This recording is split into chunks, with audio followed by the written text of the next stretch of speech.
of the Finance and Personnel Committee to order, please. So here we are. Okay. Number 1 on the agenda is discussion and recommendation of RFP for the architect and engineer for the current Bremer building converting to the future city center building. So we just had interviews of the 3 proposals that were given to us, 3 different companies, Studio EA, I'm sorry, but I don't remember their names, so I have to rifle down here. Ayers Engineering, or Architecture and Engineering Services, and BKV was the third. Good presentations by every one of them, so I'm guessing that we all have some discussions to happen. Each one of these proposals listed a percentage fee based on the estimated building cost. So we can talk about that. We can talk about some of the services that they're offered. Who wants to start the discussion? Oh, I will. The 2 that really stuck out to me was Ayers and the last one, SE. For 2 reasons, and 2 opposite reasons. The last one had a very well-defined timeline, very well-defined process. And then with Ayers, the thing that impressed me was they talked about doing off-site because of COVID, and which really, if that's a good or bad construction practice, I don't know. I'll refer that to our construction guy. But what that shows me is innovation. They're thinking, okay, these are the challenges, these are the things that we're dealing with. Right, this is day 10. And day 10. And that just shows innovation in my mind anyways. Ayers seemed to have the personnel readily available, whereas SE contracts out everything. We had a short discussion about which is better, having them in-house or outside. Doesn't really matter. I got the feeling that Ayers would be able to handle a project of this size better than the opposite, so my initial impressions. Something that I'm thinking about is the BKV, obviously the largest company that gave us a proposal. Lots of experience in this particular type of design, municipal buildings in particular, libraries, lots of experience, public safety and so on. But they're not located in Wisconsin. That would be the thing for me. I understand there's a lot of intricacies and they're, I'm sure, familiar with all of the rules and regulations here, but how much experience do they have here in working in Wisconsin? Possibly these are some of the questions that you could perhaps help us with. So architects are licensed by state. The vast majority of architects from basically Eau Claire over, and for that matter even in Wisconsin, are licensed in Minnesota and vice versa. So they will have familiarity, and I think all 3 firms will have familiarity with the state code requirements, and then also the state plan approval process, which are really important things. If you're working with a firm that doesn't have that understanding, that can cause some untold delays, which is right at the end of your project at a fairly critical time when you're looking at getting things out to bid. So I think any of the 3 firms you interviewed today will be able to handle or manage that state approval process and have done work here in the state.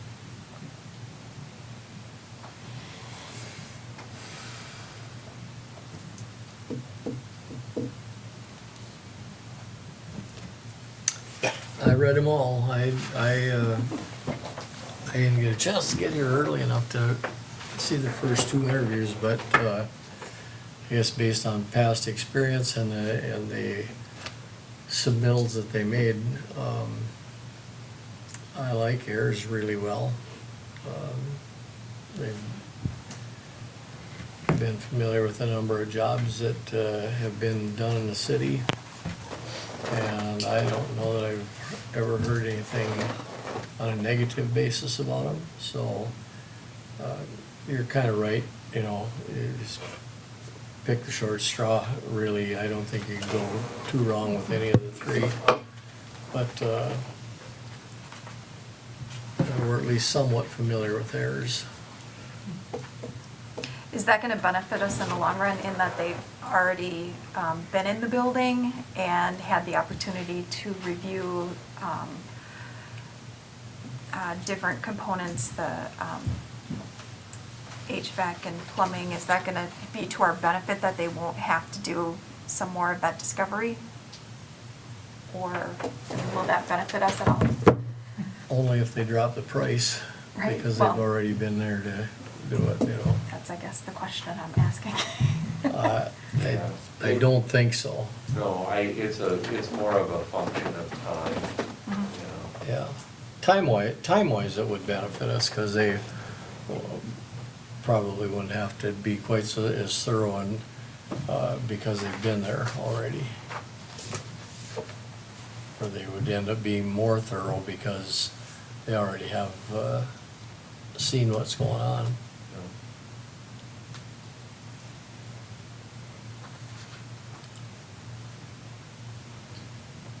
So I did want to raise that question because we did see BKV first, and, you know, they indicated a strength of theirs was that in-house mechanical, electric, and plumbing design, structural engineering in-house.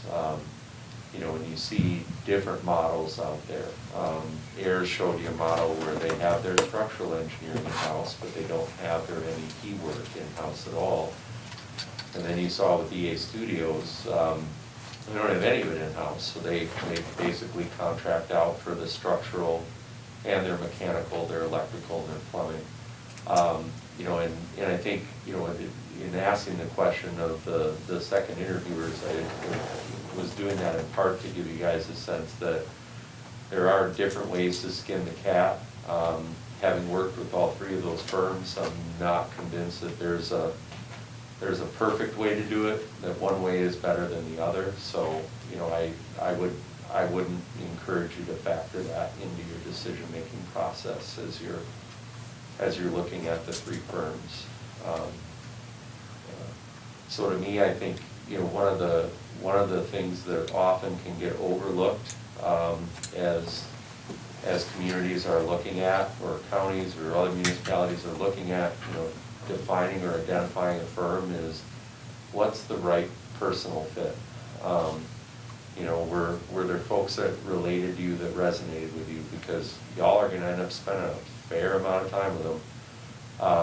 You know, so that I think has to be part of that consideration. Who do you really feel comfortable, you know, working with? I think the process of getting to where we're at today has brought you three quality firms. You know, from a fee perspective, they're pretty darn close, so it's not, I mean, you're really not getting a major price differential by going with one versus the other. So who has the right experience that you feel comfortable with? Who do you think has the right fit? What are the things that you're worried about in this project? What's keeping you up at night about this project? And which firm do you think best address those concerns so that you can get a little rest? I don't know if that's even remotely helpful, but that's my 2 cents. Well, when you're looking at subcontractors, which essentially some of these companies are, you know, you're always raising the concern of, okay, we're vetting the engineering firm, but we're not vetting the subs. And there's probably gonna be a boatload more subs as the project goes on. Oh, yeah. So we are entrusting that these companies are vetting their subs adequately, I guess. I don't Yeah. know to what degree that would be. And I like your point about, just the gut feeling, who made you feel more comfortable and who, because like you said, we were going to be spending a fair amount of time with them, and this is going to be the next, year or two long project, so, we definitely need to work off of that, and that's a very small snapshot of a first impression that we're getting to, so. Yeah.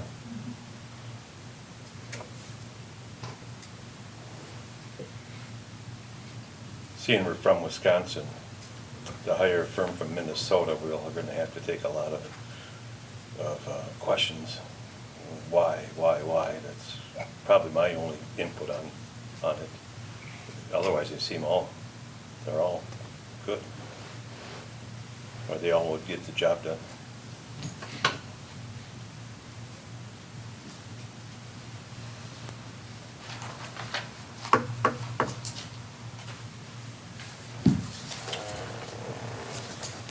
Well, that being said, I make a motion that we recommend Ayers for the architect engineering for the Bremer Bank project.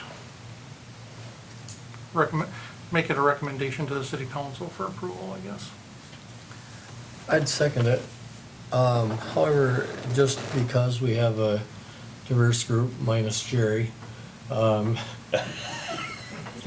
give you a dig just for fun. Thank you. Just by show of hands, who would, what was the thought process in the group that's out here? Because obviously you all have an opinion, and, this committee is certainly looking for a broad group representation. Who liked the first one? Okay, we got 4 or 5. Who liked Ayers? No, I like them. Who liked the last one? All The right. last one, excuse me if I can comment, the last one, I was concerned, is it just 2 people in that firm? No. No. There's a number Hold on. of- I have to apologize because I still can't find my iPad, so No, there's, it's packed in a box somewhere. But, there's probably yeah, 5 or 6 people on their team. What? There's probably 5 or 6 people on their team according to their, It's a smaller group, I wondered if Mhm. they have the manpower to do a project the like that. capacity. That was my concern with that, and the first one, I can't quite remember the first one, but they were good, and the second one, though, was more impressive to me. If all things, being equal, the EKB, the set of qualifications, things that they bring to it that some of the others don't, was pretty good. But if you're looking at keeping it in western Wisconsin, that can easily be the tiebreaker. So for me, Ayers was a close second. Yeah. I like the idea of being in Wisconsin. If you don't promote your own state, you maybe are living in the wrong state. But, like I said, a familiarity with Ayers and the number of projects that they've done in our area. And I can't think of any one of them that has had, issues. After dealing with a few architects, they're all going to come in with Cadillac plans, and then you have to come down to some reality. So you expect that, or that's what you should expect. But here, I liked Ayers. I liked the last guys too. That was, and I have no issue with. They're all pretty much peas in a pod. So, like you say, if you're familiar with working with Ayers and they've done projects in the area and people are satisfied, that's what I would probably recommend. But there isn't much difference between them. No, I think they were very similar, and actually their residency plays no role in my motion. Looking at, again, 2 factors. One, they showed innovation, which impressed me. If they're showing innovation on how they're constructing, I would hope that innovation would roll over into design and opportunities and because one of the concerns that we're going to have is building a facility in COVID-19 times. And I think that's something that all these engineering firms are looking at. What's the right way to address it? What's the right way to deal with it? You know, it's probably gonna be three different opinions.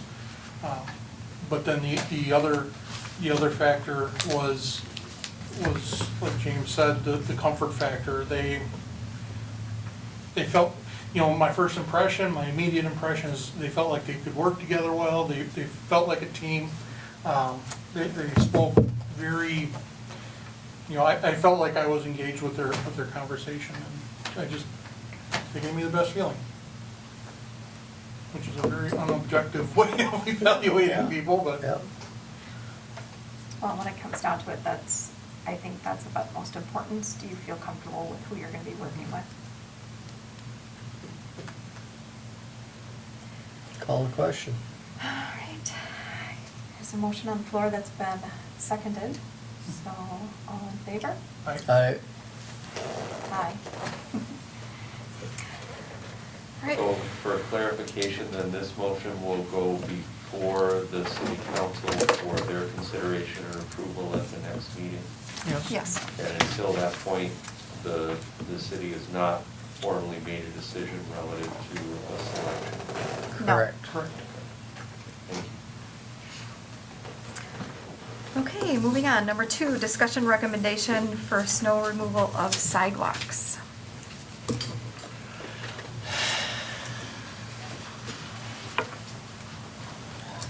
So this has been brought up because of the need to obtain right-of-way from public or private property owners to the city. The question now at hand is whose responsibility is it to plow the sidewalks in that particular area? Is it the city's responsibility, or is it the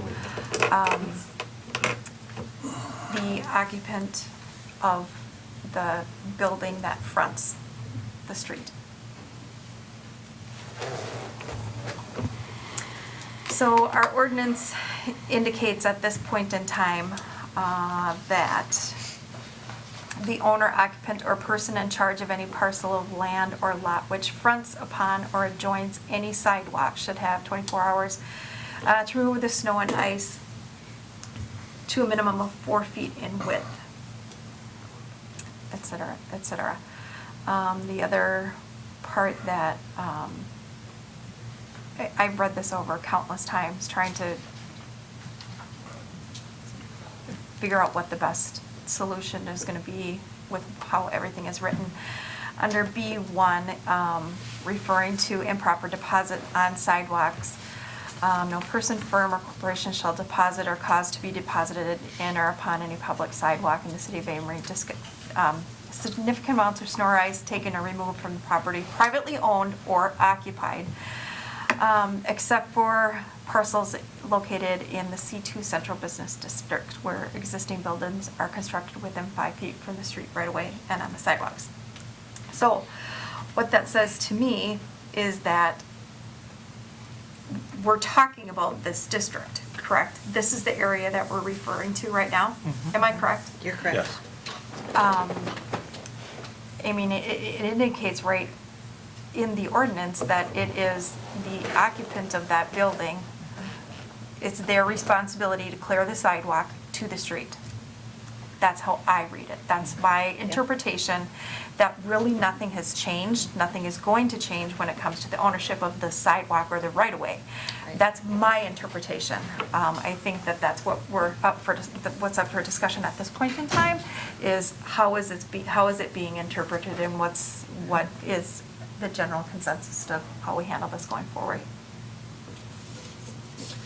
And I have the same interpretation, along with, as you pointed out in B1, in the last sentence saying, businesses in that district shall be permitted to deposit snow and ice from their sidewalks onto the public streets. So that's what they've always done, push everything in the streets, city removes, or the city does Yep. Telluride, not the county. And so I think it's very clearly defined in ordinance whose responsibility is and even how to dispose of it properly. And I will just say, for argument's sake, how many years ago was it that we attempted to do snow plowing by the city? About 3 years ago. Yeah, it was happening right before I came on council. And I'm not a business owner, but from a business perspective, it did not go well. We still had the same issues that we have currently, and I think it was not in the best interest of the city to take that on. I don't think that that's something that the city should be responsible for doing, and that was my opinion back then when it started. So now I sit in a different seat. I still have the same opinion. I don't think it's the city's responsibility to take care of sidewalks in the business district. I noticed that last year, there was a significant improvement by the city crew to come in the following day and clean up the parking spaces along there. Yeah. And for a while, I think that was a big contention. Do you push your snow out after the city goes through?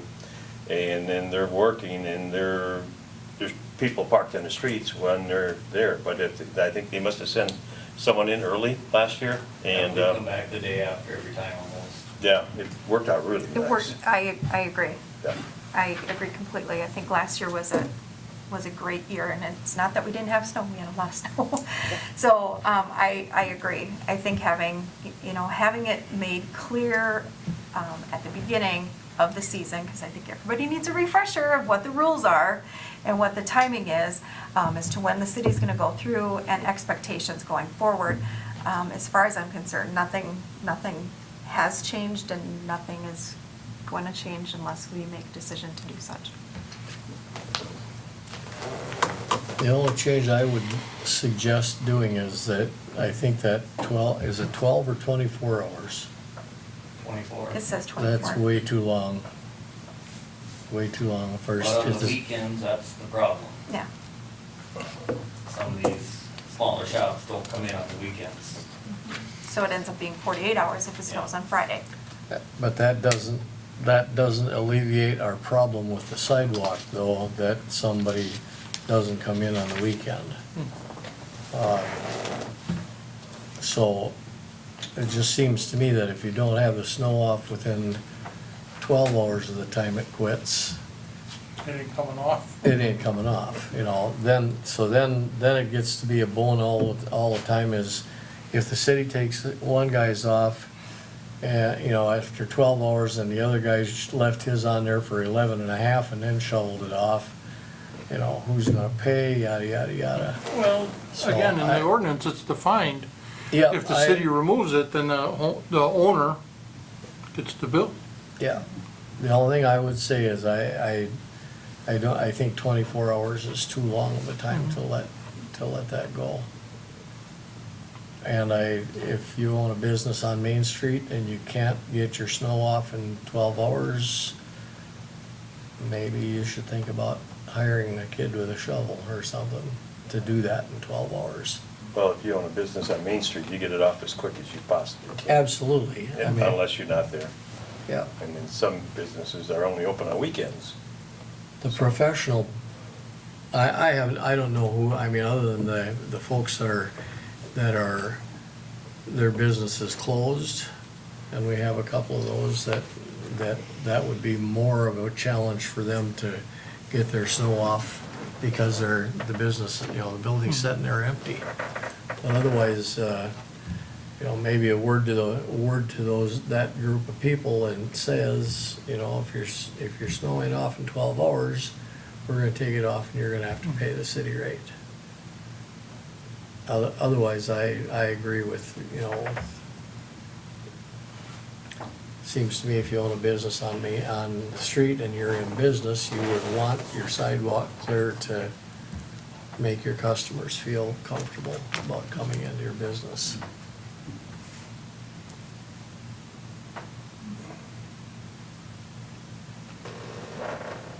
But But that change would have to be a change in ordinance, because that 24 hours is defined in ordinance. But we can do that because we're We can. going through the ordinances. Exactly.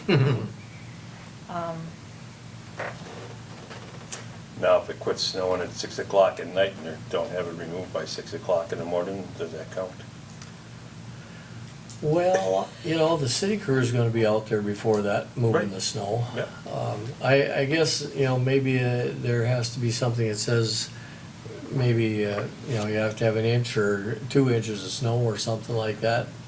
Or that ordinance kicks in when you have 2 inches. I mean, I don't expect people to drive in from 25 miles away to scrape a half inch of snow off, you know, either.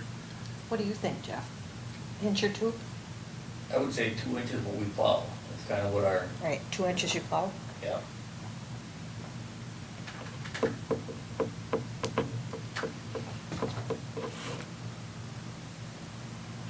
So So are you suggesting that we amend the ordinance? I'm suggesting that goes to 12 hours, cause 24 is just too long.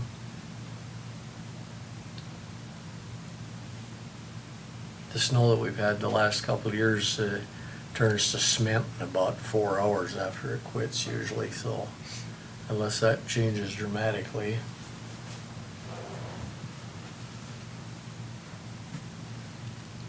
And is there a set fee on what they charge if we do it? Pardon? Is there an actual set fee on what they would charge? That's one of the things we run into too. Something that should be looked at. Okay. Well, that should, maybe that's something that Schedules. needs to be referenced to the fee schedule. Yep, yep. Schedule of fees. Yeah, I think could be the fee schedule, without being punitive, you know. I'm not suggesting that we charge somebody that with a 25-foot of frontage $50 to take their snow off. The idea is to get the snow off, not smack them alongside the head, you know.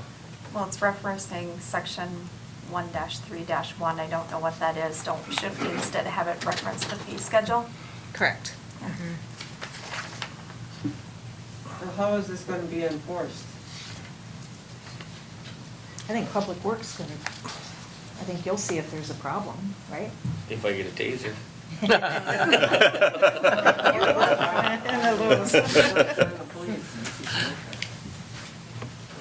I think, you know. We could look at it and then we could always Ordinances get a hold are of the fine, police but too. they're hard Right. to enforce.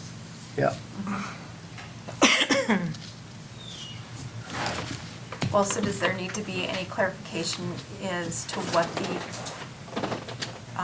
owner or occupants, what that definition is as well?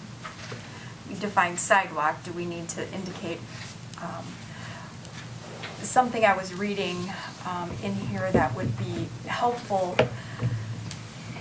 It indicates the responsibility to the street portion of the street right away designated for pedestrian travel.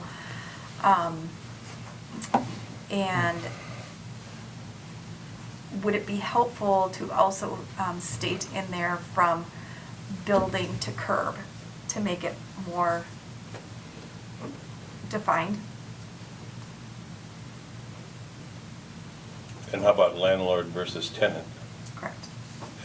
Well, owner, occupant, or person in charge. Okay, occupant, okay. That covers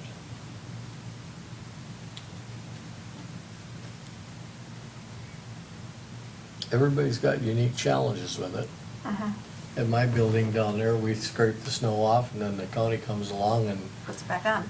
puts the slop right back on top, just out, you know, sometimes while I'm standing there. Usually it's 3 feet more than what we originally had. So you're saying landlord, tenant? I don't think that's necessary. I think it's I fine. think that's listed under owner responsibility, but I wonder if we need to be more specific as far as from building to curb. That it needs to be pushed into the street, not just on the curb, correct?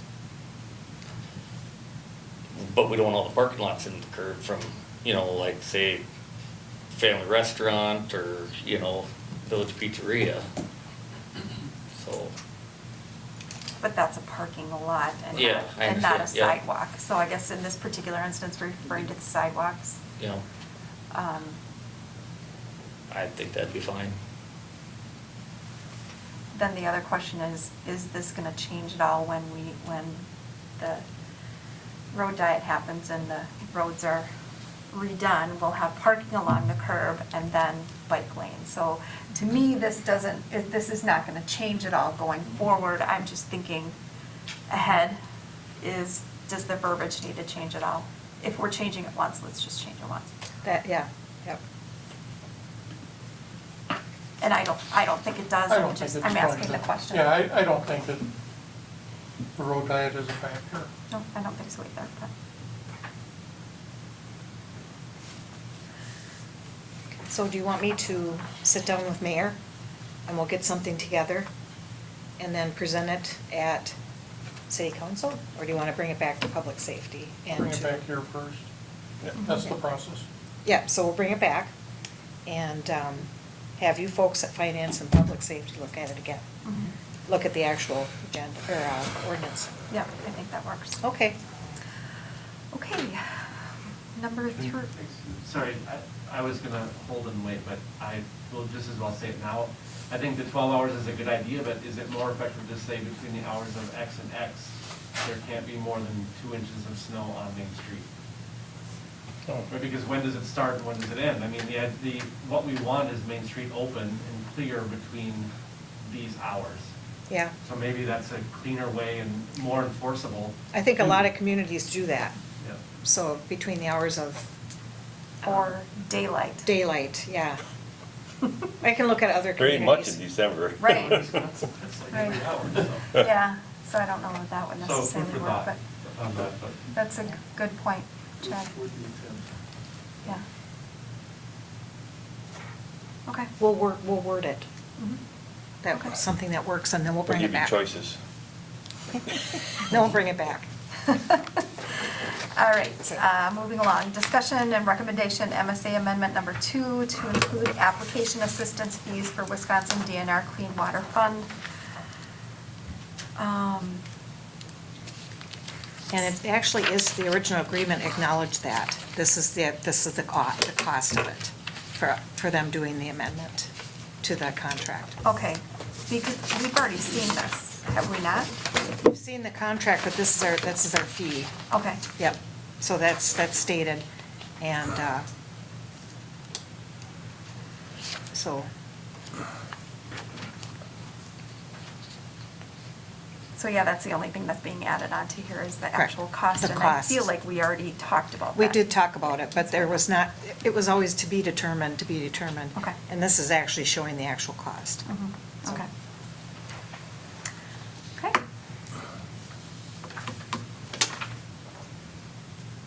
So we would need to approve this? Motion to approve the contract amendment for 11,800 for the application for Wisconsin DNR Clean Water Fund. Seconded. Okay. All in favor? Aye. Discussion recommendation policy for handling of COVID-19 cases. Let's see. Do we have that? I don't think we have that in our packet. I feel like that was on public safety. It is on public safety. Yeah. I saw it in public safety. Yeah, It's on that's where I public remember seeing it. So is there anything on that we, as the finance and personnel, well, we probably do need to address it as the You personnel do. committee. You do, yep. So we need to go So jump over to. elsewhere. Yep. So Sorry public about that. safety. A lot of papers to give all you. So, yeah, we'll pull up public safety and that's in there, so. And this was just like a resolution, So that is on the public safety packet number, page number 47. correct. Um,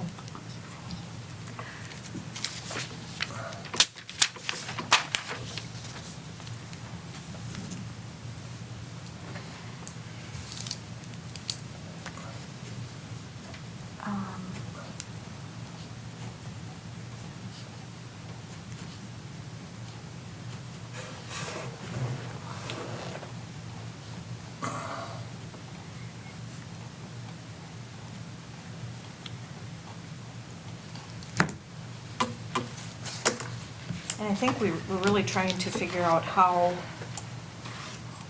actually, there's two different ones. There's a resolution, and then I did a policy for the city. Just kind of, what do we do if we have a COVID outbreak? You know, what if we have something that happens, or how do we manage if that happens? So it's basically for the city. For the city as an employer? As an employer-employee, correct? City staff. Yep. So, and it's just a coronavirus policy is what it is. And it's, you know, it's just a draft, and, you know, we can put a date in and from city council, or however you want to word that. But it's just addressing what are proactive steps to address the municipality concerns relating to this. You know, I've had a couple instances where employees have come forward, supervisors have come forward, and they said, so-and-so's getting tested. We don't know if they have COVID. You know, we need to have something in place for when that happens. So that's kind of what this is. One of the concerns is if we have an employee, say they do test positive or they're being tested, some of the tests are taking up to 10 days now to get Yeah. results. If they do test positive, they need to be quarantined 7 to 14 days. Correct. How is that going to affect our sick policy? Yep, exactly. How is that going to affect, is it gonna, we're gonna have to investigate it to a point of, was this a work-related? Because if it's work-related, then it becomes a workman's comp claim, or potentially could become a workman's comp claim. Exactly. I should stand corrected, potentially. The state hasn't determined if it Yeah. is or not, but, you know, and how are we gonna react to that? If it is work-related, are we gonna send them home? Right. I mean, we send a sick individual home to infect the rest of their family. You know, and It's a struggle. these are all questions that we Yep. need to discuss and, Yep. and be ready to deal with as a city, for our employees' sake. What happens if it is not work-related, somebody tests positive, so now they're quarantined for 14 days, they don't have enough sick time for that? Does FMLA kick in? Are we, how are we going to address that? So, Yep. So, or do we look at it on a case-by-case basis? exactly. And this kind of just touches on some of the preliminary. How do you handle, you know, taking steps to reduce it? Yep. You know, what are your symptoms? Questions the supervisor can ask if they seem like they're sick, you know. Instructions for the employee how to maintain a clean environment, you know, wash their hands. You know, the city provides alcohol-based sanitizer. Along with PPE and. Yep, so we do have that, and we have PPEs here for anybody that wants to wear them. You know, we kind of give them guidance not to share, you know, sanitize them, make sure they're disposed of properly, especially if they're disposable. You know, they're one use, get rid of them when you're done. Disinfect all the areas. So, I don't know, it's just, it's a starting point. I think we have to have something in place. Just to make keep the employees mindful of. Once this gets this, you know, and I'll make a motion to push resolution 06-2020 or forward it to city council for approval. But once that occurs, or if that occurs, I guess, gets through city council, we definitely need to have a training of all city staff on this. You know, this is the equipment we're providing you, this is what's available to you, make sure that everybody not only has PPE, knows how to use it, and is supplied with it, and knows how to disinfect and what's expected of them. Right. I think we're looking at two different things, though. This is the actual policy, so I think that's what we really want Yeah, to. we are. Yeah. I'm looking at one thing, I'm talking about another. That's right, so. But it's okay. it's No, committee. so this policy, I think, if you want to push it forward to city council, and then if there's any tweaks, I mean, Well, we let's could- it's start just a with the draft. resolution first, and then we can Yeah. move to that. Yep. Is that what other communities are using? Something similar, or did you just make that up? I have looked at other communities, Just made it yeah, up. yeah. I imagine they're all in the same boat. Oh, everybody, yeah, So, yeah, there so, should be kind of some boilerplate that right. use. So, I mean, it's only in our best interest to make sure that we have something for that situation, so. Right.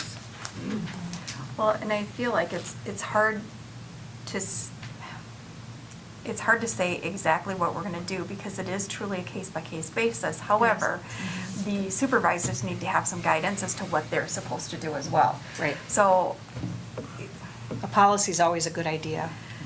Yep. but it doesn't, it's still quite vague. It is, I know. So who do they go to for the answer? Who do the department heads go to? Do they go to you to question, okay, here's my particular situation, what do I do? I would think so. Do I send them home? Do we wait the 10 days? You know, what? Yeah. I mean, generally, when someone's going in and getting tested, from what I've heard from people Yep. that I know that have been tested, the people that are doing the testing, they're in tune to what the symptoms are. Right. And obviously, that's not the be-all, end-all, but they know what they're looking at. Right. And they're pretty good judges as to whether it's gonna come positive or negative. Oh. If you do call them and ask about it, they're real good about telling you if they have this, that, or the other. Right. Mhm. Just, Public health has been really good, when we've called them on a couple of occasions there and things like that, and kind of did an assessment, by phone and things like that, you know, to kind of give us some guidance and what their thoughts were. Mhm.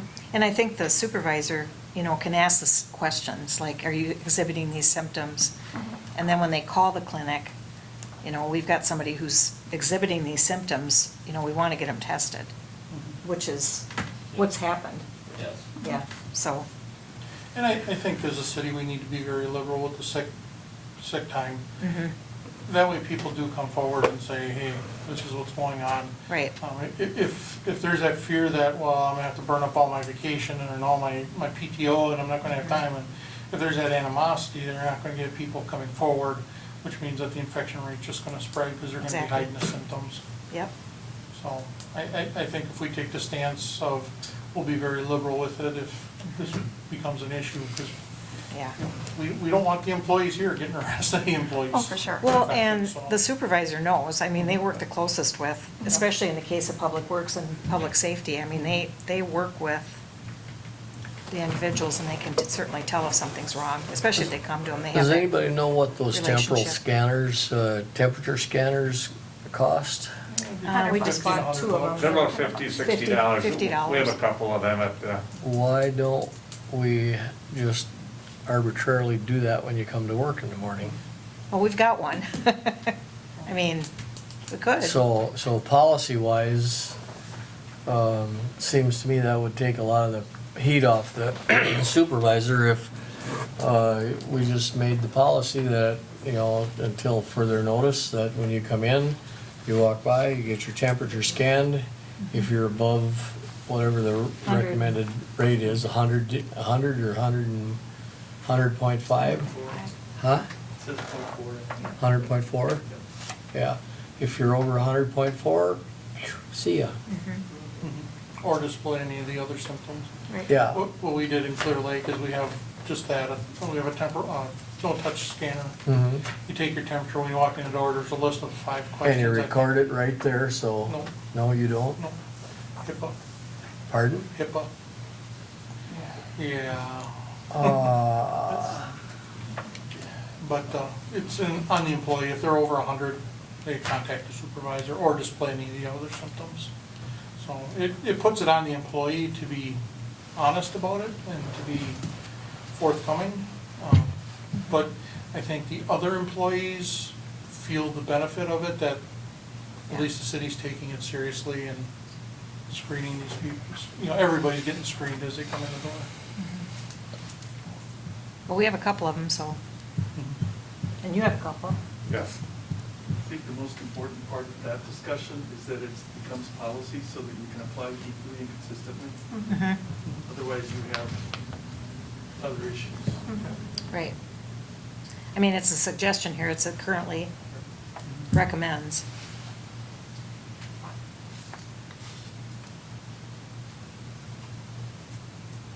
Well, we're on the COVID stuff now, with the meter changing, you know, we're supposed to do 100 a year, we're not gonna do that. I'm sure the DNR is not, I mean, you don't want everybody, can't go in 100 houses. No. You know, we just can't do it, just so everybody's aware that that's, Mhm. and try to get hold of the DNR, none of them are around either, they're all working from home. Yeah.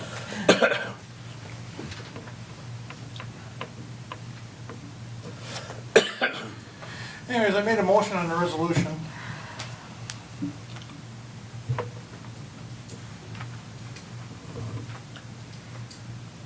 I'll second the motion. Okay, so motion made and seconded on resolution 06-2020. All in favor? Aye. Aye. Aye. How about the policy? And then now with the policy, I like the policy, but as we were discussing here, I think we need to put in there the employee self-exam component of it. Okay, Temperature check, symptom check, and it can be a self-check. yep, In all departments, but I think that's gonna take a little time to get all the equipment and get it, the training and everything in place to do so. okay, But I'd like to see that added to the policy. okay,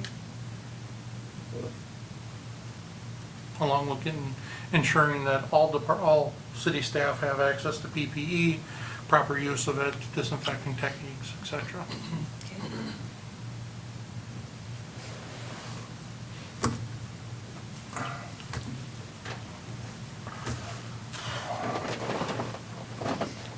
and so then do we want to have anything in the policy itself as to compensation during the point in time when you've been asked to leave?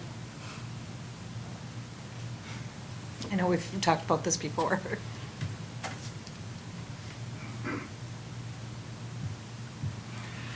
I would think not, just because the question, I think we just need to address that on a case by case, because there are so many questions like, is it workman's comp, is it not?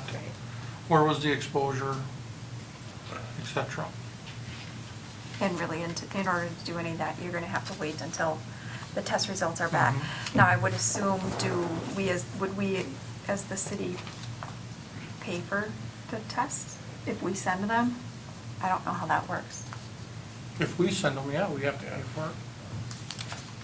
But I don't think they're charging for them either. I don't know. I have no idea. I think they are. They wanted to know who to bill it to when I sent them.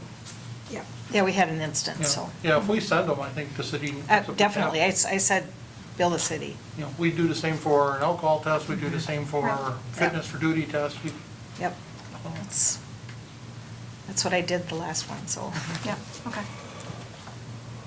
Okay, so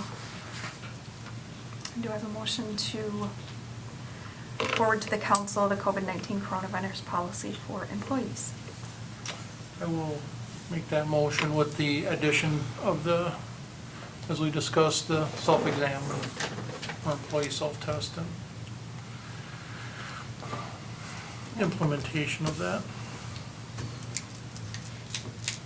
I'll second that. However, I think I'd like to have maybe a medical opinion on whether or not you can require employees to do a non-touching temperature scan. Because it seems to me that the questions that we're asking here are easily as much of a breach of HIPAA information as taking a temperature. That might, you're probably right, you probably are, it just doesn't You can seem, give the city attorney a call. well, either that or some of our hospital people are, Well, you're scanned when you walk into the hospital. exactly. And they tell you when And- you're and allowed to go or not. And you're scanned whether you, and that's not medical data. No. That they're capturing. And actually, some of this is actually medical data. Have you been medically directed to self-quarantine? That seems to me akin to, are you know, HIV positive, which you certainly can't ask.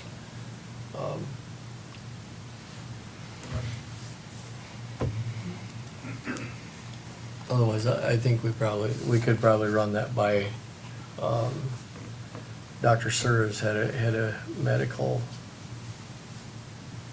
at Amory. He'd be a good resource for that. Make it so. Okay.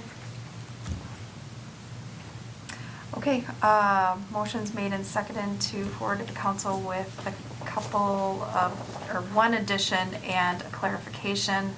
The COVID-19 coronavirus policy, all in favor? Aye. All right, discussion recommendation, electrical inspection rates. So, you're on. Okay.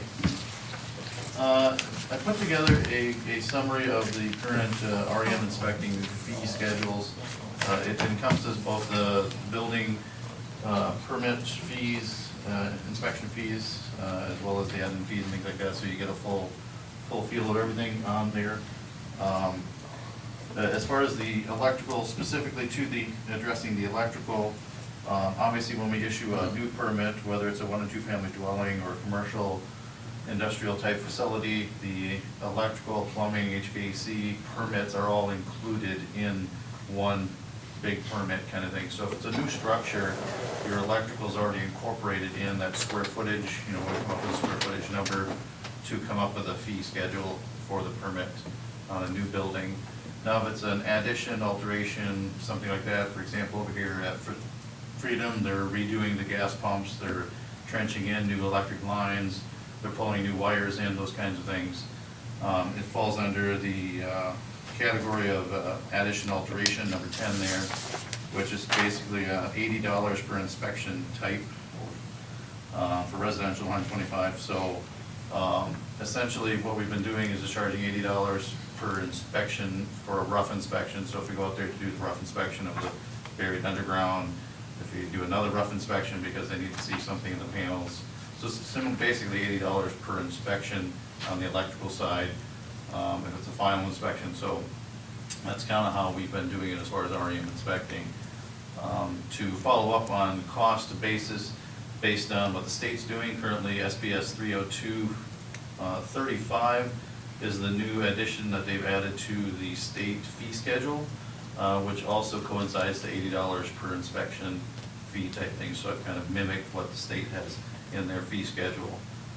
It also mimics what I've done as a electrical contractor. When you're doing electrical business, $80 per hour is typically what an electrician charges these days. So it's all in line with what an electrical contractor would do. The state of Wisconsin inspectors would charge to come out and do an inspection. The state of inspectors had to come in and do it, and what we would charge as an independent contractor.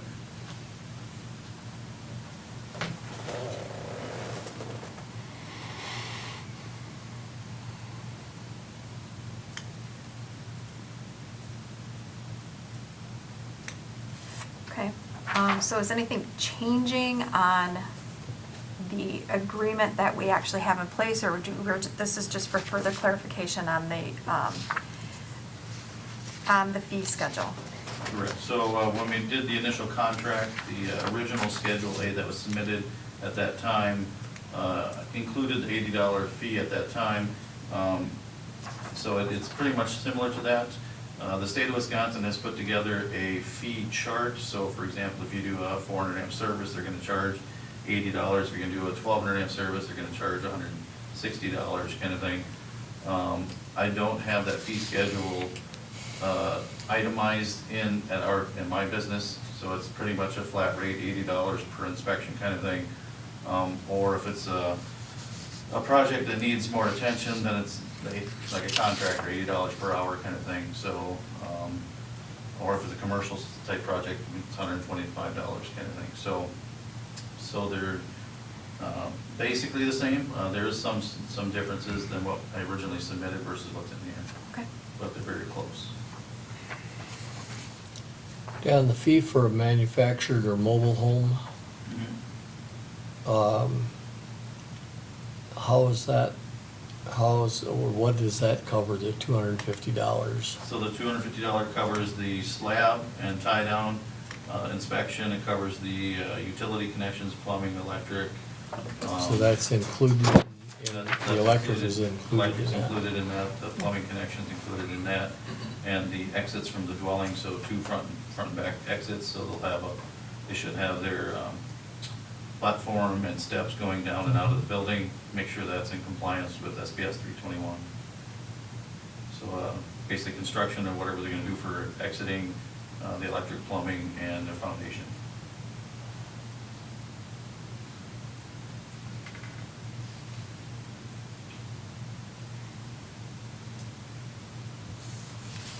And do you add the 20% city administration fee? Yep, so we come up with a fee, and then we add the 20% and then submit it to bring it into here for payment. Well, we apply it on the permit application.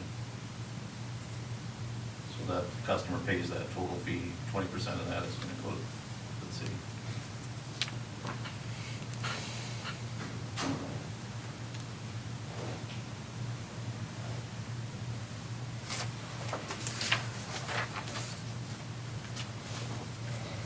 Any other questions? So I'm guessing we need to approve Schedule A? Yes. So I'll entertain a motion to approve the electrical inspection rate Schedule A for the city of Van Buren permit and inspection fees. So moved. Second? All in favor? Aye. Motion carries. Okay. We'll bring that to city council so that they can do the final. Okay, I do have a quick question. In the ordinance, when I look at the ordinance for the 15-116 fees in the building ordinance, it references the 1-3-1, your fee schedules. And then when I go to the current fee schedule, 1-3-1, and then I go back to section 15, it references ordinance 02-2010 in the current fee schedule ordinance. And then when I try to find 02.0210 fee schedule ordinance, I get nothing. So is this, I guess my question is this ordinance for the building permit, because this is under the building permit fee Right, schedule? right. Is that gonna be amended? Yeah, we're gonna be looking at our ordinances, and I'm glad you pointed that A lot of out. people are asking me the question, and I'm like, Right. I've got no idea. No, we actually have a separate fee schedule, and that's 1-3-1. Right, and that's what this references. Right. So the building permit references, The certain ordinance? well, this is 1-3-1. Yep. And when I go to 1-3-1, section 15-1-19 building permit, it references the 2010 ordinance. Oh, okay, that needs to be stricken. Yeah, so, and then I try to explain to them that we're working on that. Okay. All right, thank you for pointing that out. Sure. They're so big, and we're trying to catch everything. So, yep, okay, thanks. Okay, next on the agenda is discussion recommendation, proposed city administration / clerk treasurer job description. I guess I'll discuss it. So, I've been meeting with city staff, discussing a number of things, including what the staff needs are for our administrative office. The city administrator position has not been filled. There's been many discussions amongst the staff as to if we need to fill that position, what would be a better way of utilizing staff resources, especially as we're looking at moving into the new facility. And I think those discussions are also starting to shape our ideas of what the new facility needs are going to be, what a kind of a floor plan, what kind of an idea we're getting. So I've asked Patty and Ben to go through and redo the city clerk, or the city clerk administrator, the management analyst, along with the idea of a new administrative position, administrative assistant position, excuse me.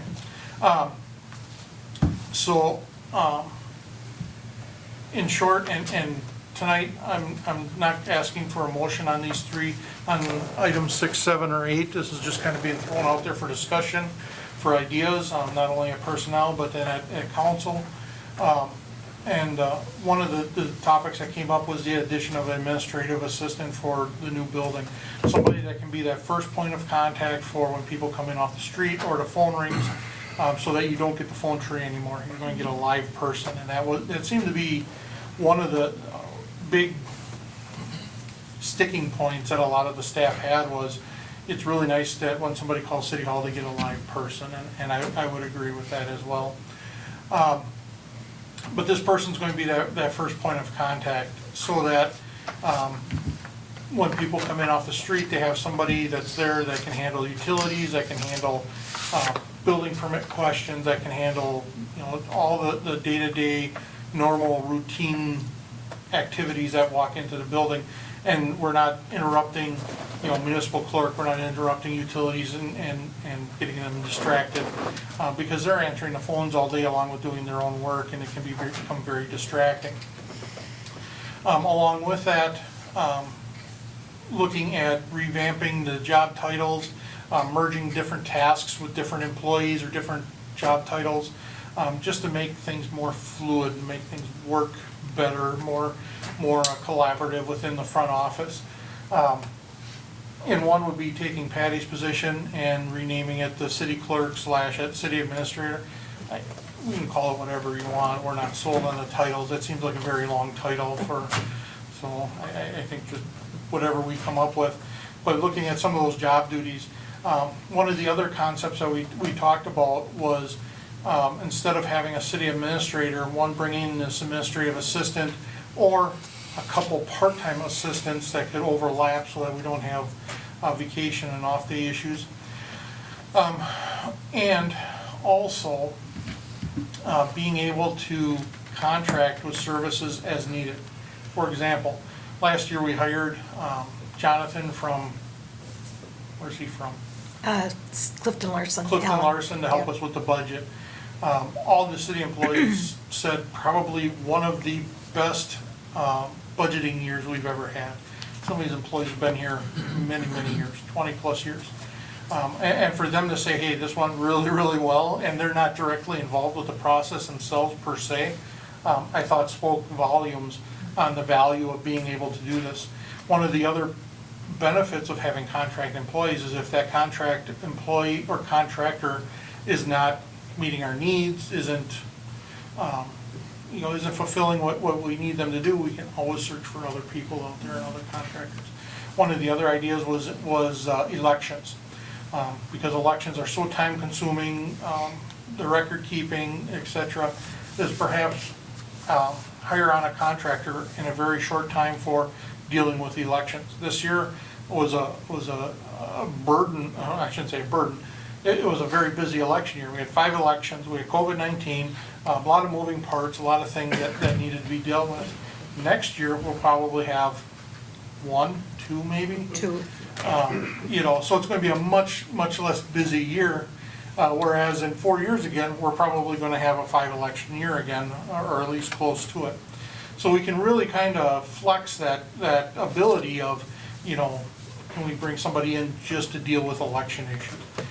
Perhaps this contractor can even work remotely. We don't have to provide them a resident or an office space or what have you. Same thing with Jonathan. He can probably will this year work remotely. More so than what he has in the past, just because now we have the systems in place to do it, and we're accustomed to doing it. So, I'd like to just table these for now. have everybody give it a good look over, including the other city administration, city staff. Let's get some input, some conversation going in on it, and we can move ahead as needed.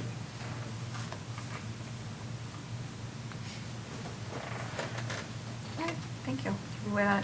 So, what is your timeline? When do you see that I'd like to happen? present these at September. The administrative assistant position, I don't envision that position being filled until we get to a new facility. But we were looking at these other job descriptions.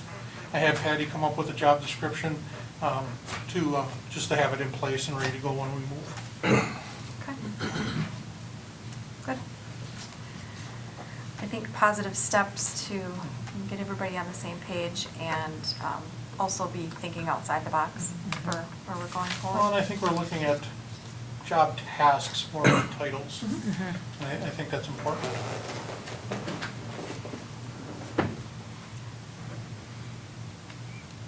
Okay. So do we need a motion to table these, or just? Yeah, Move on. let's do that. As to items 6, 7, and 8, I make a motion, we table the job descriptions until next month, personnel. I'll second that. All right, all in favor? Hey, Aye. can you put it on the agenda, though, for the council meeting next week? Oh, yeah, yep. Just to have Yep, discussion? we'll follow through. Thank you. All right, that's everything on our list. I'll entertain a motion to Motion to adjourn. adjourn. Second. All right, all in favor? Aye. We are adjourned. 5 minutes, please. All right.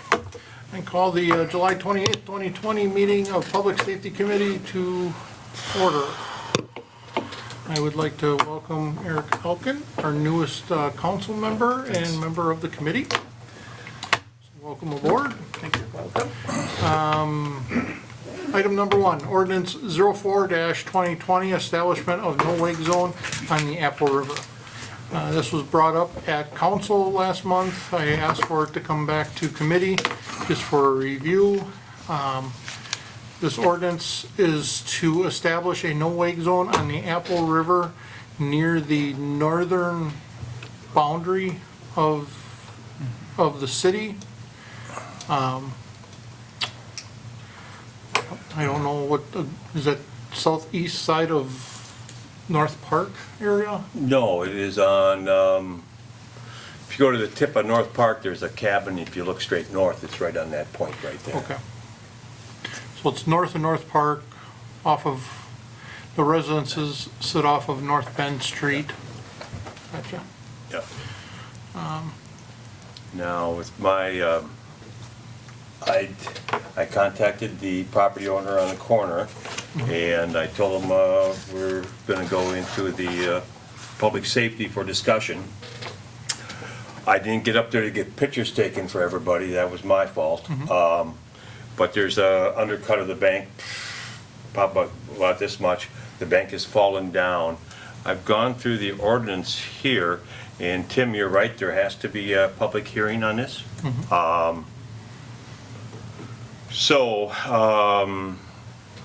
And I think it's all spelled out there pretty good. I included all the 3 applications I put in, not knowing that because it's the river, they told me I didn't have, it was much easier and we didn't have to have ordinances in place. So it should be nice to move this forward on the city of Amory side, and I think we'll leave the Lincoln part go. Just get one there on the corner to slow the traffic down in the channel right there, because it's about 20 feet out. If there's anything more you want to get me to do, because I didn't get pictures and stuff taken, that's fine also. I'm okay with the graphics that have been provided. Any discussion? Nope. And I will entertain a motion to forward this to council for public hearing. So moved. Can we do that in Yes, in we'll do August? it, we'll do it at the beginning. Okay, I'll second it. Okay, motion made and seconded, all in favor? Aye.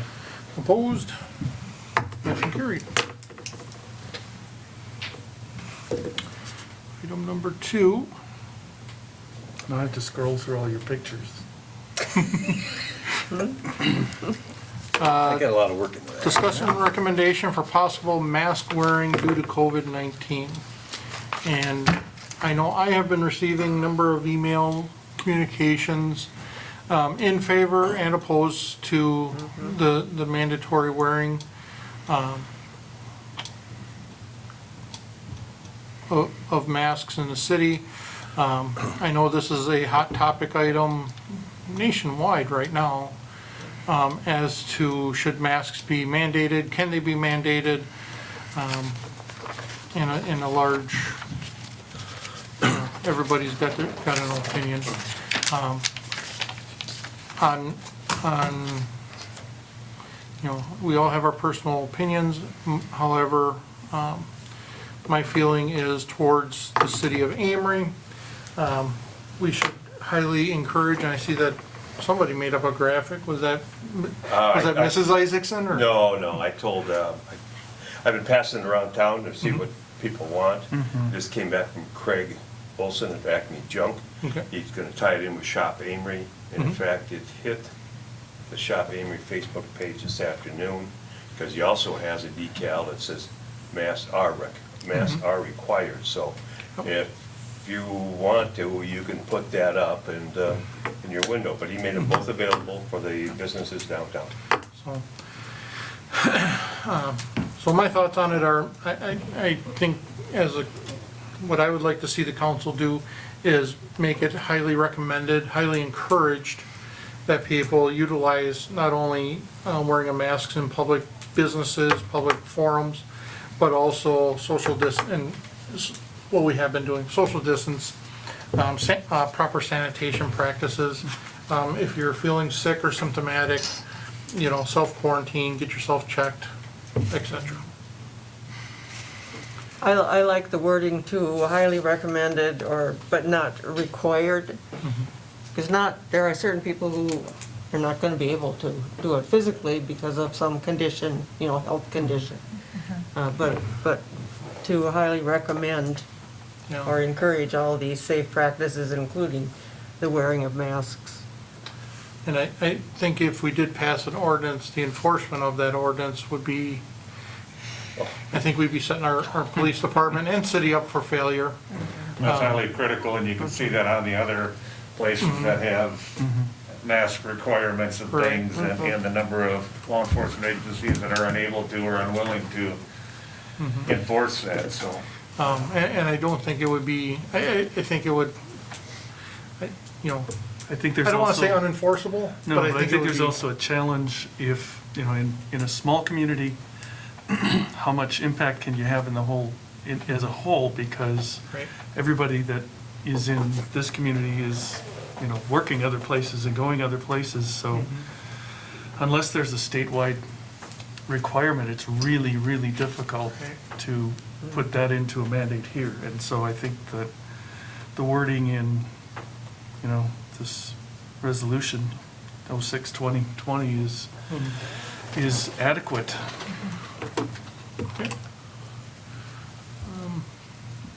And so is it our task to recommend it to council?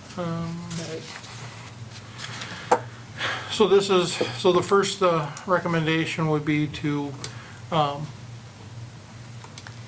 forward to city council the recommendation of highly recommending the use of masks in public spaces in the city of Amory. The policy and the resolution are the next item, correct?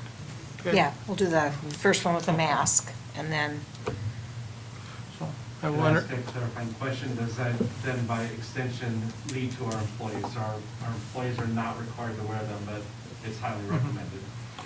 Well, I think as employees, we can require them to do it in certain situations as an employer. Right. We've set different standards for our employees there because we want to lead by example.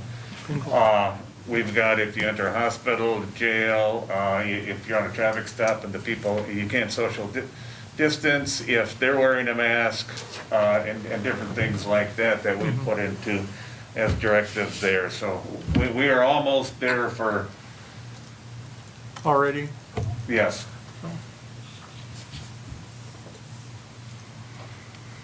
I was just asking for clarification where we were. Sure. so. No, thank you. So do we have a motion? Go ahead. It's your turn. So moved. Do I have a second? Second. All those in favor say aye. Aye. Opposed? Motion Keep carried. track with a little. Yeah. Item number 3, Just for clarification, what did you just approve? the recommendation to highly recommend or highly encourage the use of masks in public spaces. Then it's the resolution. Next is the COVID-19 resolution. In order to prevent and control COVID-19 in the city of Amory. Packets.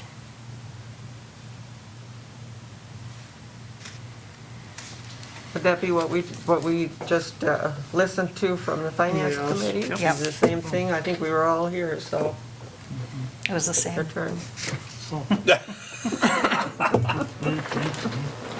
It shows more strength if it's a couple committees wanting it. There you go. Yeah.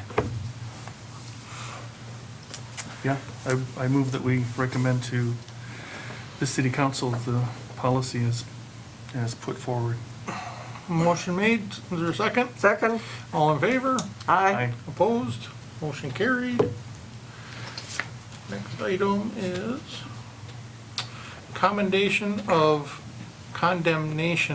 of 811 Wisconsin Avenue. Can I have a clarification? I think the last one, you did the resolution, Okay. and then we have the policy. You want to Did do you them skip two over? separately?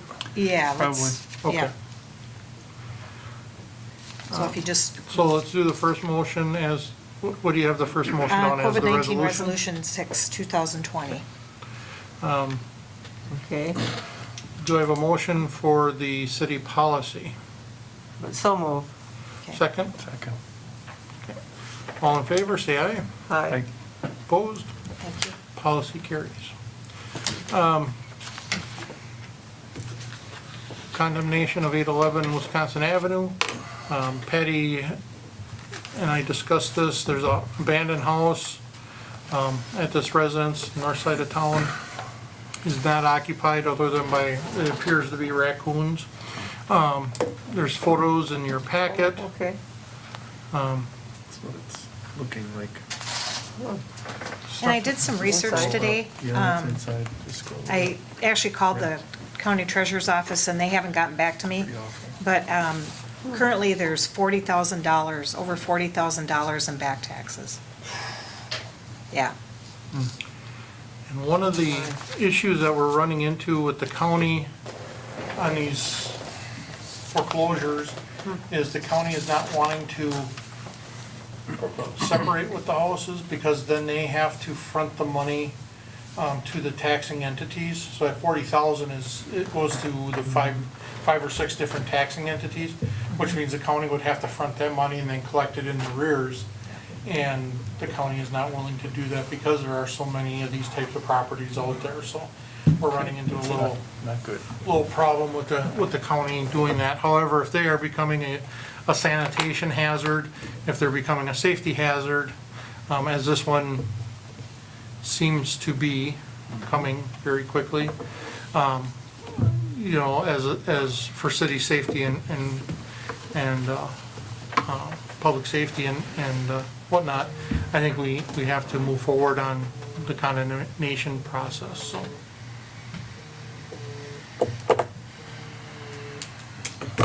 What actually happens after condemnation?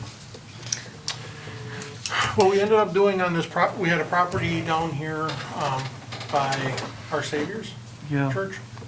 46 and, Yeah, we ended up going in and the city paid to have the building torn down, which meant having a contractor come in, put the contents of a house into roll-off dumpsters, and then we graded it, I believe, just filled in the foundation, correct? Yeah. We did that at our dime, but again, that house was, first off, really right on the main drag of the city. It was an eyesore, there were people around it, and it was truly a safety hazard. We may end up having to do that again with this property, but I think that's Yeah. what we need to do. Okay. Do you remember what the price tag was on this one down here? 15,000. Yeah, I was gonna say probably 15. Just so you have an idea of, And there's, you have to look at the hazardous part of it, like you've got asbestos. asbestos and that has to be abated. And so that's part of that big cost. And the raccoons. Well, Jeff, I asked Jeff if there was anything in there, and he's the one who took the pictures, and he said there is. But, Squatters? squatters. There's all kinds of things going on with this place. Funny, some homeless people haven't Have moved to in have the there. asbestos abated on this one down here. Oh, okay. I suppose it just depends. That Serona is an approved asbestos landfill. Okay, So as long as it went into dumpsters, covered dumpsters and so on, it went directly to Serona. oh, that's good. So I don't think we have to. If you burn it, you do. Oh, yeah, yeah. If you burn it, the fire department has to have it Mhm. inspected. And even if they took it to the incinerator, it would have had to be abated.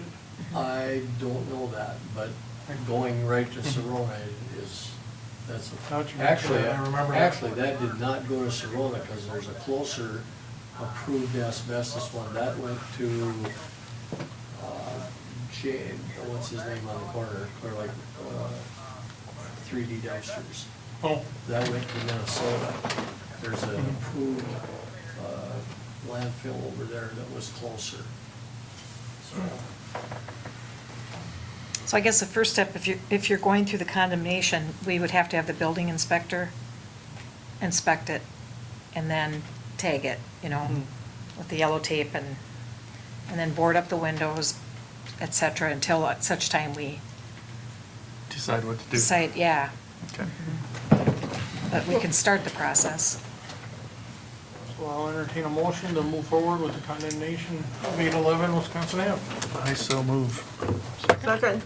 All in favor, say aye. Aye. Aye. Opposed? Motion carried. As long as we don't have to look at the pictures anymore. Oh, I know. Well, they'll be there forever. Sorry. Amory Gun Range. That's me. That's I wanted to give an update and just on what our desires are out there. We had put that range on a pause probably about 5 years ago, and the two main reasons were, number one, safety part of it there and overusage. It was put together back in the early to mid-'80s there by the Amory Police Department there, and we were primarily the ones that were using it there. We invited the Sheriff's Department in and then other agencies, and anybody who had a key to get in there went in there to use it at times there. Over the past few weeks there, Jeff and his crew have built the backstop up another 3 or 4 feet and stuff like that. And in speaking with our firearms instructor, he thought that was sufficient there and things like that. Our desire is to, after I sent an email out to some of the neighbors, because a few years ago I had extensive conversations with the neighbors out there as well there, to open that back up purely to the Amory Police Department and at scheduled times. And I would suspect that we would be using it maybe 5 or 6 times a year at the max there, and forewarning the neighbors and just being good neighbors to the residents that are out there. So I just wanted to bring that up to let the committee know and, maybe the council know coming up here what our plans are. So unless there's any objections or any other comments. Nope. I like the idea of being good neighbors and letting them know when you're going to use it. And that, You have to have a place to practice, I know. and it is close. The last 3 years, we've been going over at Richardson Range there, which isn't as conducive and not even as nicely set up as the one in Amory that was set up there. So we're looking forward to that. And I'll be sending out sometime next week email to the neighbors there if they want to communicate, or just to, let them know what our plans are, and they'll be well forewarned of when we'll be out there, at scheduled range days and things like that, so. It would be, Where is it located? It's at the landfill, just at the bottom of the landfill there. it would be nice if we could incorporate it in and have a police program where you, one morning every other week, or in one evening to invite city residents out there to, and work on safe practices. I would be opposed to that, because I think we're gonna open, now we're gonna, although it may be a good idea in concept there, I think then we're gonna start flooding that, and who's Oh, gonna yeah, monitoring that. I agree. you know, It's gonna so lead I us mean, back down the same road we were Right, at before, yep. before with it. So, good. I really hate to lose that, and I am, primarily, it's been the police department dragging their feet on doing that for the last 5 years, because we've had money appropriated in the budget every year for that. And the longer you wait on something, the harder it is to get anything back. As far as the ability to shoot out there, I've been in Amory 56 years, and it's always been shooting out there. When it was a landfill,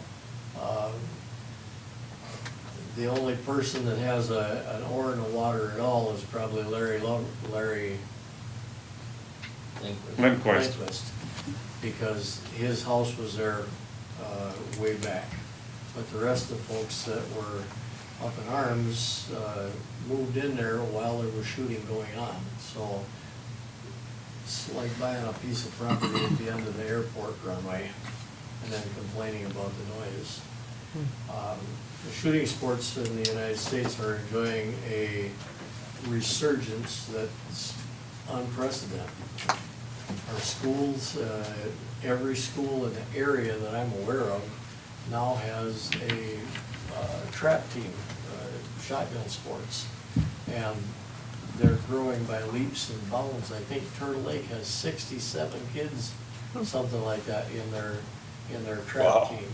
Every has, every school district around fields a trap team, and they have state competitions and so on and so forth. So it is a valid recreation, and I think it wouldn't hurt us to, on a limited basis, make that somewhat available. And I think it could be a real positive community relations for police officers to supervise, and every other week is too much, I agree with that, but at least a certain amount of time in the fall prior to the hunting seasons, when people are wanting to do that, it seems to me that would be not only reasonable, but a good use of city parks and rec opportunities to provide that for our citizens. Yeah, my daughter and I, we go to Hudson, to Bill's gun range, and to practice and shoot down there, but it should be nice to have a instructor around. And I think it could be a positive fundraiser for the police department too.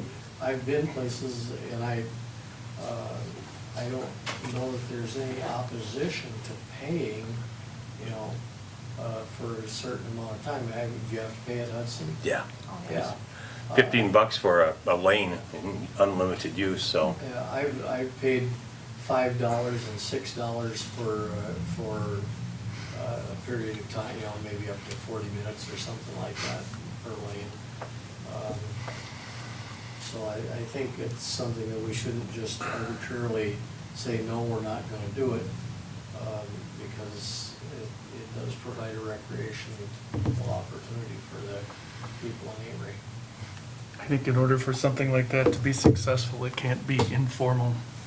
Oh, It has to be, formal, yeah. I think it will take some effort by somebody who has a passion for it, to work with, all the interested parties and make sure that it's a good thing for everybody. We have we have a number, and I don't know if any of you guys are involved in that, but there are, just about every week in the paper, there's a advertisement for concealed carry classes and home protection type classes, and it seems most of those have some type of a range time at the end of their class, don't they? I mean, I know you can get them without it, but most of the instructors want to have some range time, so that's another area that would be supported. My concern is that it will just get out of hand again, Mm-hmm. you know, and that's my concern. I want to be a good neighbor out there. Yep. But ultimately, at the end of the day, it's going to be the council to make that decision, and then perhaps the council will want to answer to these people out there as well then, but that's my 2 cents. You know, I am a proponent of ranges and shooting sports, obviously, but, you know, in this situation, I think if we take baby steps and move forward with law enforcement out there 4 or 5 times a year, 6 times a year, and just progress slowly on this topic and open it up for more conversations on the road. But I think the first step we need to do is get our officers out there and get them training. Just the environment that we're in, those officers need the time, so. And the expense of it. It's very expensive to drag officers and equipment all the way over to Clayton. Here, it's right here, it's in our backyard, and we can utilize it, so. Do we need a recommendation, or? Yes. I forgot whose turn it is. I think it's Eric's. Well, Eric's. okay. I move that we recommend to council the reopening of the gun range for the city police department. Second? I'll second it. All those in favor, say aye. Aye. Opposed? Motion carried. Actually, it was Julie's turn next. She's got severe weather. Severe weather shelter location. So about 3 weeks ago, when all this bad weather was coming up, I was out of town, and got a call from dispatch there. Although there were no tornado warnings there, which generally open up where our shelter locations, has been Golden Age Manor there, but obviously with what's been going on, that's not open anymore. To throw on top of that there, the fire department was out at a fire because they're the ones that are primarily responsible for opening that up and staffing that and things like that. So I'd given Patty a call, and I'd mentioned, well, let's use the basin of the library there. It's close to the police department, and the officer was able to go over there. I guess this will probably be the first word that the library knows we're in their basement, because I haven't seen the head librarian over there since then, but we utilized that for about 7 people and things like that. So that may be something that we want to, with everything going on right now there at Golden Age Manor, is not a great spot for that. Perhaps it was brought up earlier that the basement of the Bremer Bank is now vacant. Prior to Golden Age Manor there, that was the location that we would go there, but we certainly need a location for some of the people that need shelter there. So, I don't know. The library seems like the most logical place right now in the basement there. I don't know what approval we would need, or things like that, but I just wanted to bring that down. Well, I think that's one of those design concepts that we should note and bring up when we start looking at the new facility, obviously. Well, obviously, when we're there, then that's gonna, we're gonna have well, that'll be part of the library as well there, more than likely there, but at least we'll have a permanent location that now where we moved from there, we moved to Golden Age Manor, and with everything going on right now. Do we need something to get through this storm season, or? I was gonna talk to the library staff, Okay. and see if they had any objection on that through this year and stuff like that, and so. Okay. I'll have to talk to the fire chief as well there, because their staff has been pretty much in charge of that, so, of manning that shelter, so. And they had a fire that night, that's why. They had a fire that night as well there, so that's where all the firefighters were there, so, and I had one officer on, so I had him running around to get into the library, into the basement there, and so got to be a little cluster there, but we got through it there, but it certainly brought up that we need to have some at least temporary changes. So are we holding off on that for now, or what would you like us to do? Well, I suspect that if I can get the approval from the library director there, then we'll just go ahead and Do it? go ahead and do that there, you know. Okay. We'll just plan on that, see if we can gain access to one of the doors to go into the basement on the police department side, or where the employee parking is, rather than going through the link there and then going down through the stairway and back around the other way there, so. I can certainly, I've been meaning to make contact, but I haven't seen her in the past few days since that occurred, so. Make it so. Number 7, review of City of Amory code revisions. And we talked about the snow and ice removal.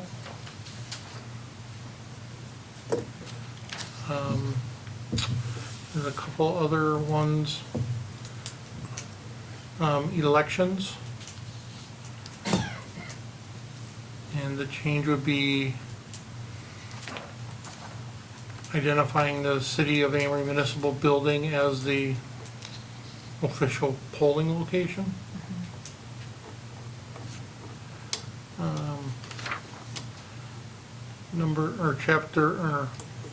Chapter 42, emergency management, no change. I think the one that Chad brought up was Bicycle license. the coaster wagon in question 180003. What is a coaster wagon? It's Little just a red wagon you wagon. pull. Little red wagon. I've got Oh, one. the coaster. Yeah. Okay. You could put little red wagon in I there. got a little blue Yeah, wagon. okay. Just to clarify, it was more of a question about The license. designed Oh. trolleys for bikes. Seems like that would not be allowable here. But then I think it also rolled into a discussion, we have an ordinance that we don't enforce, so why do we have it? And that's true, because, the discussion came up about bicycle registration, and that Right. happens at the police department. When's the last time you've registered a bicycle? It's kind of happened at both locations, but I think But I think now it's kind of, we have done so few, right, so. I mean, I asked Deb and Linda, and they said that they used to, but now it goes to the police department, but I don't know what like you said, so few, so I I don't mean, know. I still think it's a great idea, Yeah, but we just haven't had the people in, and obviously this year we didn't have any bike safety class and stuff like that, so it's another one of those things, we have several ordinances that aren't enforced, just because, just because they're there, that doesn't necessarily mean they have to be enforced either. But, so, yeah. So if somebody comes in and wants a registration, is there a little sticker or something that they Yes. get? yep, Yeah. Well, I think we just leave it on the books, you Okay. know. It's not a big deal about enforcement. Right. I think it'll give some parents comfort to know that their kid's bicycle is licensed. You know, maybe it's only a handful, but Right. We get a handful of recovered bikes a year, yeah. Right. well, like that. I would And- recommend and that. Even be a little more vigilant on bike safety itself. We've been unable to probably be where we need to be. We haven't had our bike patrol up for a few years now. But getting back in the sync of that, they're following the rules and including that, so. And then there's a new ordinance proposed, ordinance 06-2020, signal receiving antennas. And this limits the height of radio and television tower along with wind energy systems and wireless telecommunication systems to 60 feet above the ground. Yep. And I looked at other ordinances that address that. There's an individual who lives in the city who does ham radio. And he said the way it was written is very restrictive for him to get the good signal. And it's actually located on a part of his property that won't fall on his neighbors, and so. What was the act by the legislature that basically took away municipalities' ability to regulate where cell towers and so on are even located? Do we have the authority to regulate that? We can in this instance, but for the airways, they give a limitation to the height. And we have a height we limitation have a ordinance light- at the airport. Yep. The So, airport, yeah. Yep. But the whole town is not under that. basically, yes. Oh, Within yeah. 3 miles, I think. Mhm. When they did WPCA out of the left, we had to get there, Yeah. or Polk County, yeah. And this is just for this instance, for this individual. You're not gonna run into it very often. I mean, but radio towers, you know. TV antennas, Yeah, TV antennas. 'cause I don't pay for. On top of TV. your deer stand, it's way up in the air. Can't hunt in the city, That's true. or shouldn't anyway. No. So anyway, this one just kind of got brought up in the last week or so, and this individual, he's like, it's really restricted the way it is now, so. We looked around and this was the most logical. How tall's his tower? His tower is less than that. Yep, So if he wanted to make a 100-foot tower, he would have to get a variance. he would have to I get a was gonna variance. say, he'd need to apply for a variance. Yep, yep, Yeah.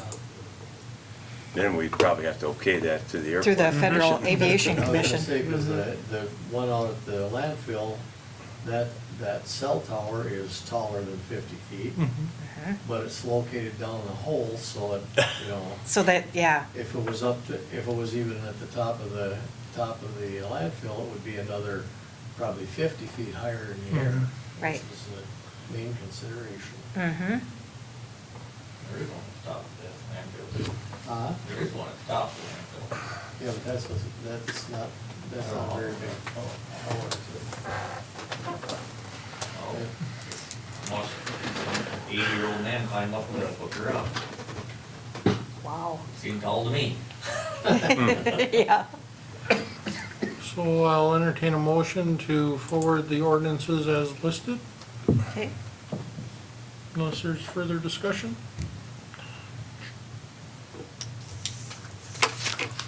Okay, so moved. Second, All in favor, say aye. aye. Opposed? Motion carried. Item 8, adjournment. Motion to adjourn. There you go. Do I have a second? All in Aye. favor? Aye. We are adjourned. Aye.